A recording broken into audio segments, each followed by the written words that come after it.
Hello everyone, fill your form में आपका स्वागत है। Central teacher eligibility test CTET सितंबर 2026 के फॉर्म ऑनलाइन होना शुरू हो चुके हैं। मैं आपको स्टेप बाय स्टेप बताऊंगा। अगर आपसे फॉर्म अप्लाई नहीं हो पा रहा तो आपको कैसे करना है। तो सबसे पहले आपको अप्लाई पर क्लिक करना है और फिर ओके कर देना है। लिंक मैं डिस्क्रिप्शन में लगा दूंगा, आप वहाँ से भी वेबसाइट डायरेक्टली खोल सकते हैं। अब यहाँ पर एक इन्फॉर्मेशन डाउनलोड करने का आपके पास ऑप्शन है।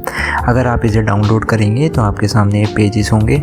पेजेस में सिंपली थोड़ी बहुत इन्फॉर्मेशन दे रखी है, आपको पढ़ लेना है कि इसमें आपका जो फ़ोटो का साइज़ है वो कितना होना चाहिए, उसका फॉर्मेट क्या है, साथ में सिग्नेचर वगैरह के साइज़ के बारे में दे रखा है। नीचे कुछ डिटेल्स हैं पेमेंट से रिलेटेड कि अगर आप सिंगल पेपर देते हैं तो उसकी फ़ीस 1000 रुपये है जनरल ओबीसी की, लेकिन अगर आप ST या SC से हैं तो आपके 500 रुपये जाएंगे। अगर आप दोनों पेपर्स देंगे तो 1200 रुपये देना है, और अगर आप सिंपली एक देते हैं SC ST में है तो दोनों पेपर के 600 रुपये जाएंगे। लेकिन आपको ये कट कर देना है, आप पढ़ना चाहें तो पढ़ सकते हैं। आपको डायरेक्टली न्यू रजिस्ट्रेशन पर क्लिक करना है। यहाँ पर आपको फिर से डिटेल्स दे रखी हैं आपकी फ़ीस के बारे में। एक पेपर देते हैं तो 1000 रुपये, और अगर दोनों पेपर देते हैं तो 1200 रुपये। यहाँ पर फिर से आपको साइज़ के बारे में दे रखा है कि पिक्चर और आपके फ़ोटो के अलावा सिग्नेचर का जो साइज़ है वो कितना होना चाहिए। साथ में कुछ पासवर्ड की डिटेल्स भी हैं। आपको बॉक्स पे क्लिक करना है और क्लिक हेयर टू प्रोसीड पर क्लिक कर देना है। क्लिक करते ही आपके सामने कुछ डिटेल्स ओपन होंगी। यहाँ पर आपको अपनी डिटेल्स फिल करनी है, जैसे आपका नाम जो आपकी क्लास 10th की मार्कशीट में था। तो मैं फटाफट से ये डिटेल फिल कर देता हूँ। ध्यान रहे ये मैं सैम्पल के तौर पर फिल कर रहा हूँ आपको समझाने के लिए, तो आप डिटेल्स अपने अकॉर्डिंग फिल करना। यहाँ फादर नेम फिल कर दिया। फादर नेम के बाद हमें मदर नेम फिल करना है और उसके बाद date of birth. Date of birth select करने के बाद हमें जेंडर सिलेक्ट करना है। उसके बाद हमें आईडी देनी है। अब आईडी में अगर आपके पास पासपोर्ट वोटर आईडी है तो आप वोटर आईडी सिलेक्ट कर उसका नंबर फिल करेंगे नीचे वाले कॉलम में। लेकिन अगर आपके पास आधार कार्ड वगैरह है, वोटर आईडी नहीं है, तो आप एनी अदर वैलिड गवर्नमेंट इस पर क्लिक करेंगे और यहाँ पर आधार कार्ड का नंबर डाल देंगे। उसके बाद नीचे आना है और यहाँ पर सेम डिटेल्स फिल करनी है जो ऊपर फिल करी थी, जैसे कि आपका नाम, नीचे वाले कॉलम में फादर नेम, फिर मदर नेम। उसके बाद डेट ऑफ बर्थ फिल करने के बाद यहाँ जेंडर सिलेक्ट करना है।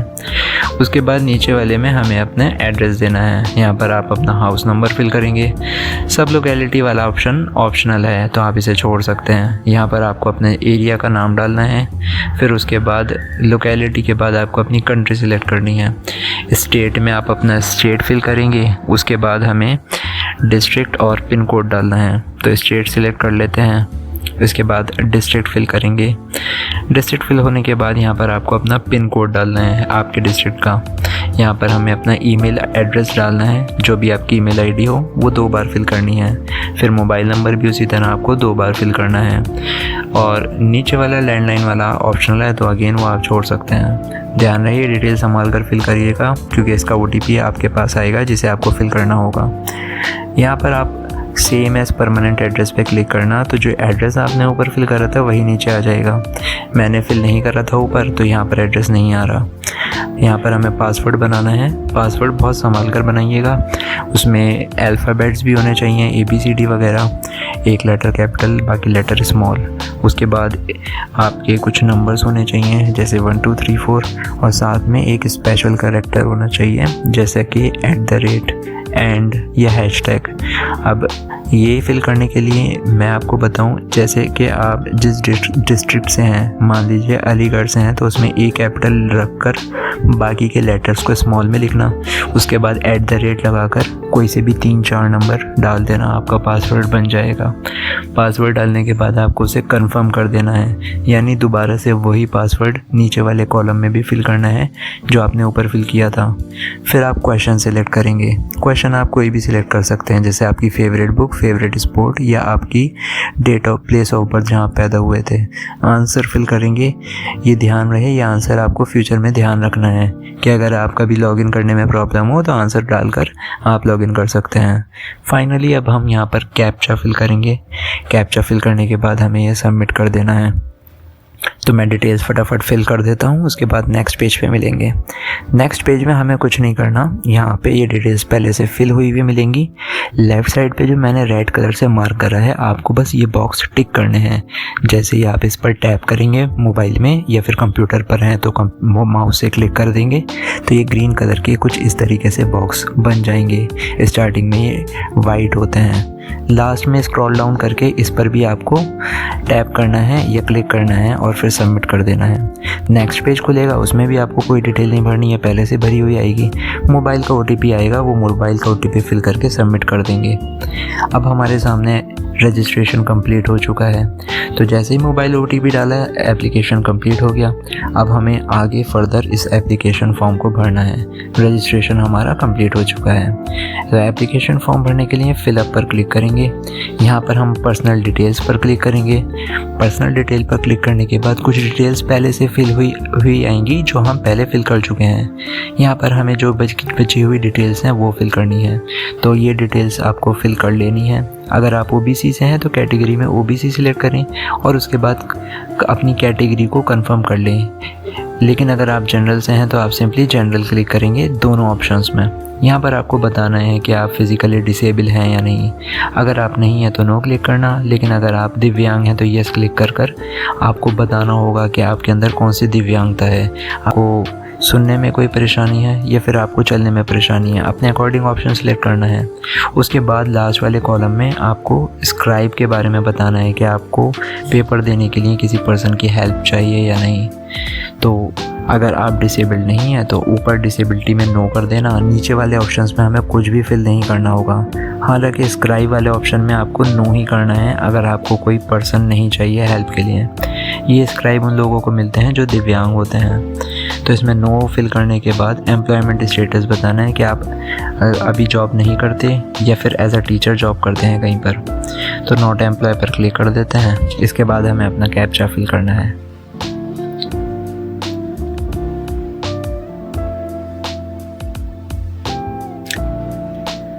कैप्चा हमारा फिल हो चुका है। इसके बाद सेव कर देंगे डिटेल्स को। डिटेल सेव होने के बाद इस वाले कॉलम में हमें अपना बताना है कि आपको कौन कौन से पेपर्स देने हैं। मान लिया आपको फर्स्ट पेपर देना है तो आप फर्स्ट कॉलम सेलेक्ट करेंगे और उसके बाद अपनी डिटेल उसी के अकॉर्डिंग भरेंगे। अगर आप सेकंड पेपर देंगे तो आपको उसकी डिटेल्स देनी है और उसी के अकॉर्डिंग नीचे वाली डिटेल्स भी फिल करेंगे। लेकिन मैं आपको एक साथ दोनों पेपर्स का सिलेक्ट करके बताऊंगा। अगर आपको दोनों पेपर्स देना है तो आप कैसे डिटेल्स फिल करेंगे। लैंग्वेज दोनों पेपर्स के लिए सेम रहेंगी। यहाँ पर आपको 1st to 5th 6th to 8th के लिए भी बताना है। तो लैंग्वेज तो दोनों पेपर्स में सेम है। अगर आप एक पेपर देना चाहें या दोनों पेपर देना चाहें तो लैंग्वेज आपको दोनों ही सिलेक्ट करनी है। तो फर्स्ट हम इंग्लिश सिलेक्ट कर लेते हैं, दूसरी हिंदी। आप चाहें तो और लैंग्वेज भी सिलेक्ट कर सकते हैं। यहाँ पर आपको बताना है 1st to 5th के लिए। पहले ये मैं आपको बाद में बताऊंगा, पहले नीचे वाली डिटेल समझ लेते हैं। अगर आपके पास डिप्लोमा है तो आप फर्स्ट ऑप्शन सेलेक्ट करेंगे, लेकिन अगर आपके पास डिग्री है जैसे कि BEd वगैरह तो सेकंड सेलेक्ट करेंगे। लेकिन बहुत से लोगों के पास डिप्लोमा और डिग्री दोनों होता है, यानी वो 1st to 5th और 6th to 8th दोनों भर सकते हैं, तो वो दोनों ऑप्शन सेलेक्ट करेंगे। यहाँ आपको 1 फिल करना है इस ऑप्शन में तब जब आपके पास क्लास 12th 50% मार्क्स से कर रखा हो और साथ में आपके पास 2 साल का डिप्लोमा हो, तो आप इसमें 1 फिल कर लेना। लेकिन अगर आपके पास 12th 45% मार्क्स से है और साथ में आपने 2 साल का डिप्लोमा कर रखा है NCTE के अकॉर्डिंग, तो आप इसमें 2 फिल करेंगे। आप इस कॉलम में 3 भी फिल कर सकते हैं अगर आपने क्लास 12 50% मार्क्स से कर रखी हो और आपके पास 4 साल का BLEd हो। और 4th ऑप्शन तब फिल करेंगे जब आपके पास 50% मार्क्स हों 12th में और साथ में आपने BEd करा हो स्पेशल एजुकेशन से। तो BEd special education completely different है, ये डिसेबल्ड वालों के लिए होता है। तो हम इसमें फर्स्ट फिल कर लेते हैं। यहाँ पर भी सेम वैसे ही फिल करना है जैसे आपने ऊपर वाले ऑप्शन में फिल करा था। तो अपने अकॉर्डिंग डिटेल्स भर लेना कि आपने 12th के साथ BEd कर रखा है तो आप सेकंड ऑप्शन भी फिल कर सकते हैं। तो अपने अकॉर्डिंग डिटेल्स फिल करनी है। मैं इसमें आपको सैम्पल के तौर पे बता रहा हूँ, तो ऐसे ही 1 फिल कर देता हूँ। लेकिन अगर आपने 12th के साथ BEd करा है तो आप सेकंड फिल करेंगे, या फिर अगर आपके पास और कोई क्वालिफिकेशन है तो वो अपने अकॉर्डिंग आराम से देखकर फिल करना। सब्जेक्ट में मैं मैथ एंड साइंस लूँगा क्योंकि मेरे पास BEd में और ग्रेजुएशन में यही सब्जेक्ट्स है। यहाँ हम दोनों फिल कर देते हैं, डिप्लोमा और डिग्री। मैं चाहूँ तो सेकंड भी फिल कर सकता हूँ क्योंकि सैम्पल के तौर पे फिल कर रहा हूँ। अब यहाँ पे हमें अपना कैप्चा फिल करना होगा। कैप्चा फिल करने के बाद सेव करेंगे, यस करेंगे, न्यू पेज अपीयर होगा क्वालिफिकेशंस का।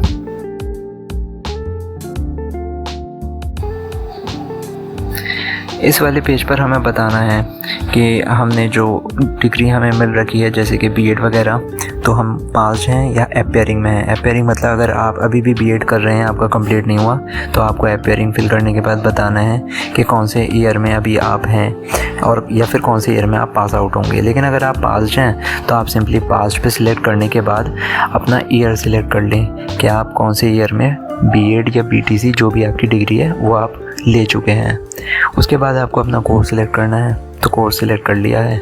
यहाँ पर आपको अपनी यूनिवर्सिटी सिलेक्ट करनी है। यूनिवर्सिटी ना मिले तो आप अपना बोर्ड भी सिलेक्ट कर सकते हैं। तो मैं यहाँ पर आपको सैम्पल के तौर पर कोई भी कॉलेज फिल करके दिखा देता हूँ। जैसे मैंने ये वाला ऑप्शन सिलेक्ट किया। अगर आपके पास कॉलेज कोई ना मिले तो आप अदर सिलेक्ट करना सबसे लास्ट में। परसेंटेज ऑप्शन अगर आपके में मार्कशीट में था तो परसेंटेज सिलेक्ट करना, लेकिन अगर आपकी मार्कशीट में CGPA सिस्टम हो तो आप CGPA सिलेक्ट करेंगे। परसेंटेज फिल करने के बाद आपको इंस्टीट्यूशन का पिन कोड भी डालना होगा। उसके बाद हम अपना कैप्चा फिल करके सेव कर देंगे। ध्यान रहे परसेंटेज फिल करने के बाद टोटल मार्क्स का ऑप्शन भी आएगा। बहुत सौ के में ये देर से खुलता है, बहुत सौ के में वो हैंड टू हैंड शो कर देता है। तो आपको यहाँ टोटल मार्क्स लिखने के बाद आपके कितने मार्क्स आए थे वो मार्क्स फिल करना है, परसेंटेज ऑटोमेटिक कैलकुलेट हो जाएगी। पिन कोड तो आपको इंस्टीट्यूट का डालना है कि आपका कॉलेज कहाँ पर है, वो वाला पिन कोड फिल करने के बाद हम कैप्चा फिल करके सेव कर देंगे। फिर हमारे पास नेक्स्ट ऑप्शन खुलेगा फोटोग्राफ और सिग्नेचर अपलोड का, तो कैप्चा फिल करके सेव कर देते हैं। अब इस वाले पेज पर हमें ये डिटेल दोबारा खुल गई क्योंकि पिन कोड गलत हो गया था, तो पिन कोड सही कर देते हैं। मैं आपको सैम्पल के तौर पे बता रहा था, तो आपको ध्यान रखना है ये पिन कोड आपको अपने अकॉर्डिंग फिल करना होगा। तो दोबारा से कैप्चा फिल करते हैं और कैप्चा फिल करने के बाद इसे सेव कर देते हैं। अब हम अपना नेक्स्ट पेज पर फोटोग्राफ और सिग्नेचर अपलोड करेंगे। अगर आपको फ़ोटोग्राफ या सिग्नेचर अपलोड करना नहीं आता तो मैं आपको स्टेप बाय स्टेप बताऊंगा आपको कैसे करना है। जैसे इसमें उन्होंने बोला है कि कम से कम साइज़ 10 KB होना चाहिए, ज़्यादा से ज़्यादा साइज़ 200 KB, यानी आपके फ़ोटोग्राफ का साइज़ इसी के बीच होना चाहिए। अब मैंने एक रैंडमली फ़ोटो सिलेक्ट करा पर वो अपलोड इसलिए नहीं हो पाया क्योंकि उसका साइज़ 10 KB से भी कम था। जैसे कि मैं आपको ये फ़ोटो दिखाता हूँ, इसका साइज़ 9 KB का है, तो ये अपलोड नहीं हो पाएगा अगर मैं करना भी चाहूँगा तो मैं क्या करता हूँ, इस फ़ोटो को रिसाइज़ करके दिखाऊंगा कि आप कैसे रिसाइज़ कर सकते हैं। देखिए नहीं हुआ अपलोड, तो आपको सबसे पहले गूगल पर आ जाना है और इस पर सर्च करना है Pi7। जैसे ही आप Pi7 सर्च करेंगे आपको फर्स्ट वेबसाइट खोल लेनी है। यहाँ आपके पास दो ऑप्शंस हैं, एक इमेज का साइज़ कम करना, दूसरा इमेज का साइज़ इंक्रीज़ यानी बढ़ाना। तो हम सेकंड वाला सिलेक्ट करेंगे क्योंकि हमें अपना साइज़ बढ़ाना है। अगर कम करना होता तो पहला ऑप्शन सिलेक्ट कर लेते हैं। इस पर क्लिक करके अपना फ़ोटो अपलोड करेंगे और यहाँ पे जितना साइज़ आपको चाहिए वो साइज़ फिल करना। जैसे मैं 50 KB डालकर इंक्रीज़ कर देता हूँ तो मेरा 50 KB का फ़ोटो बन जाएगा जो 9 KB का था और वो आराम से अपलोड हो जाएगा। तो कुछ सेकंड वेट करने के बाद हमारा ये हो चुका है। अब इसे डाउनलोड कर लेते हैं। फ़ोटो हमारा डाउनलोड हो चुका है। अब मैं आपको अपलोड करके दिखाता हूँ, कोई प्रॉब्लम नहीं आएगी, एक बार में ही अपलोड हो जाएगा। ये वो फ़ोटो था। यहाँ पर आपको अपलोड ओरिजिनल पर सिलेक्ट करना है, इसमें कुछ भी आपको नहीं करना, सिर्फ अपलोड ओरिजिनल पर सिलेक्ट करना, फ़ोटो अपलोड हो जाएगा। उसी तरह आपको सिग्नेचर भी अपलोड करना है। मैं आपको सिग्नेचर रिसाइज़ करके नहीं बताऊंगा। अगर आपको रिसाइज़ करना है तो 4 KB से 30 KB के बीच होना चाहिए। तो आप अगर मान लो आपका फ़ोटो का साइज़ या इमेज का साइज़ बहुत बड़ा है तो आप उसे अपने अकॉर्डिंग फिक्स कर सकते हैं। ध्यान रहे फ़ोटो को अपलोड करने के बाद आपको अपलोड ऑप्शन पे सिलेक्ट करना होगा। मैंने एक साथ दोनों सिलेक्ट कर लिए, फ़ोटो और सिग्नेचर, लेकिन पहले आपको जब फ़ोटो सिलेक्ट कर लेना है उसके बाद उसके सामने एक ऑप्शन है एक्शन के नीचे अपलोड का, तो आपको वो पहले अपलोड करना है। जैसे फ़ोटो के सामने अपलोड पर क्लिक करेंगे तो पहले फ़ोटो अपलोड होगा, सिग्नेचर आपको बाद में सिलेक्ट करके अपलोड करना है। तो अपलोड पर क्लिक कर देते हैं। अब हमारा फ़ोटो अपलोड हुआ है। अब हमें सिग्नेचर सिलेक्ट करना है दोबारा से। पहले फ़ोटो हमने सिलेक्ट करके अपलोड करा था, अब सिग्नेचर सिलेक्ट कर लेते हैं और इसको अब अपलोड करेंगे तो ये भी अपलोड हो जाएगा। इसके बाद हमारे सामने एक और ऑप्शन खुलेगा। यहाँ पर आपको अपना कैप्चा फिल करना होगा। कैप्चा फिल कर लेते हैं।